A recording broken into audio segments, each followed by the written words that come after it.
On August 6, 1945, Enola Gay, piloted by Colonel Paul Tibbets, took off from the U.S. airfield in Okinawa en route to Hiroshima, Japan. On board the Enola Gay, a little boy, the code name for atomic bomb, was being carried, having been authorized to be used on Japan by President Truman. Hiroshima, an ancient and beautiful city used by the Japanese military as a seaport, supply station, and command center, had been intentionally untouched by U.S. firebombing since the beginning of the war in order to demonstrate the destructive power of the atomic bombs. At 08:15 in the morning of August 6, 1945, the bomb was dropped from Enola Gay, and 44 seconds later, a little boy detonated 240 meters over a hospital. The blast completely destroyed everything within a 1 mile radius, with fires spreading across nearly 4.4 miles. The bomb killed upwards of 140,000 people, many estimated going up to nearly half a million killed, with many more suffering from and later dying of radiation sickness. Following World War II, a peace memorial was built in Hiroshima dedicated to the victims of the bombing. The Hiroshima Memorial Peace Park was established in 1950, dedicated to the 140,000 people who lost their lives. The park is centered around the A-bomb dome, the only building in the 1 mile radius of where the bomb detonated to survive the blast. The building had been an important administrative building for the industrial economy of Japan during the war. The remnants of this building are merely a skeleton of a building that had existed before the bombing. As the reconstruction of Hiroshima began, the skeleton of the building was preserved. The park was established around the dome, and in 1966, the Hiroshima City Council adopted a resolution on the permanent preservation of the A-bomb dome, officially naming it the Hiroshima Peace Memorial. The dome continues to be the park's primary landmark. In December 1996, the A-dome was registered on the UNESCO World Heritage List as a reminder of the horrors of nuclear weapons. Another building in the memorial park is called the Rest House. Originally built as a kimono shop in 1929, the building was eventually used to distribute fuel later in the war. The building was 170 meters from the center of the blast. The roof was crushed by the blast, destroying the interior before the building went up in flames. The outer walls of the basement were the only parts of the structure to survive. Among the 37 people working inside the building on the morning of August 6th, there was only one survivor. Aizo Nomoru, a worker for the Union who happened to be in the basement looking for documents when the bomb went off, was shielded from the blast and radiation by the cement walls. Surviving the bombing, there was controversy over whether the building should be demolished or not. However, in March 1957, the Hiroshima City Council voted to turn the building into headquarters for recovery and reconstruction.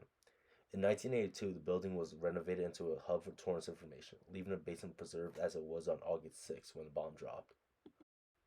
In August 1955, the Hiroshima Peace Memorial Museum was built in central Hiroshima. The museum was renovated in 1994 and is now divided into two sections. The East Wing, the newest edition of the museum, explained the history of Hiroshima City before the bomb, development and decision to drop the bomb, and the lives of Hiroshima citizens during World War II and after the bombing, and ended with the information about the nuclear age and efforts for international peace. The West Wing, which was part of the first museum, concentrated on the damage of the bomb. It goes into details about the health effects on humans and radiation sickness suffered by many citizens for many years after the bombing. There have been some notable visitors from Mora, including General Douglas MacArthur, President Richard Nixon 4 years before his presidency, Emperor Hirohito, President Jimmy Carter after his presidency, Mother Teresa, President of the Soviet Union Mikhail Gorbachev, and President Barack Obama. The most recognizable memorial in this park is the cenotaph. This arch structure, built in 1952, has engraved into it all of the names of the hundreds of thousands of people who were killed in the bombing of Hiroshima. The shape of the arch is meant to serve as a shelter for the souls of those killed in the bombing, and through this arch one can see many of the other memorials and important pieces of this park. Another important memorial in this park is the Eternal Flame. Originally lit in 1964, it was meant to be a symbol of remembrance for those killed in the bombings. It has come to symbolize the dangers of nuclear weapons. The flame will burn so all nuclear weapons on Earth are disassembled and destroyed.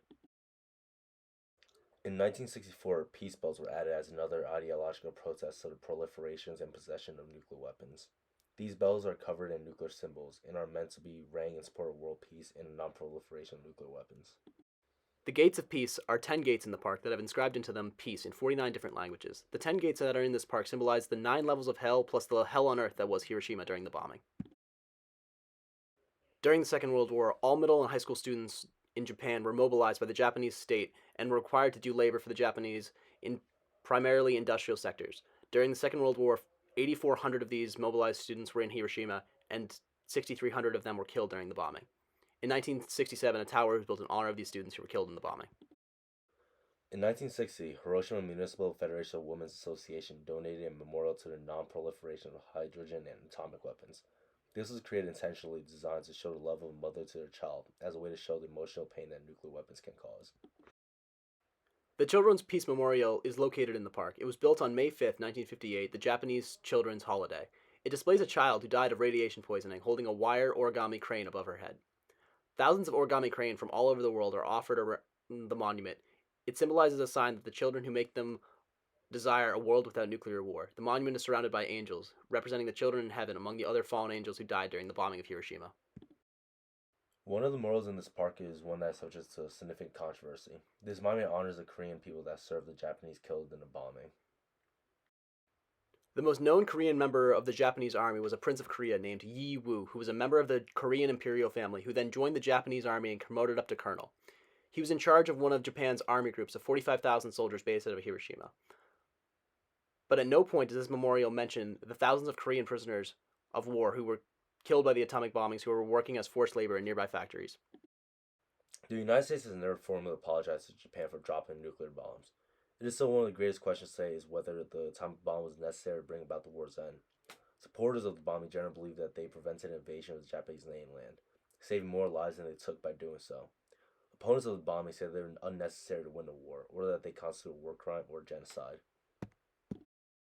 There are also controversies surrounding the fact that the United States has never apologized to Japan for using nuclear weapons as a deterrent and warning for our current potential adversary in the region, China, showing that the U.S. has and will not refrain from using nuclear weapons if China ever thinks about using nuclear weapons against the United States.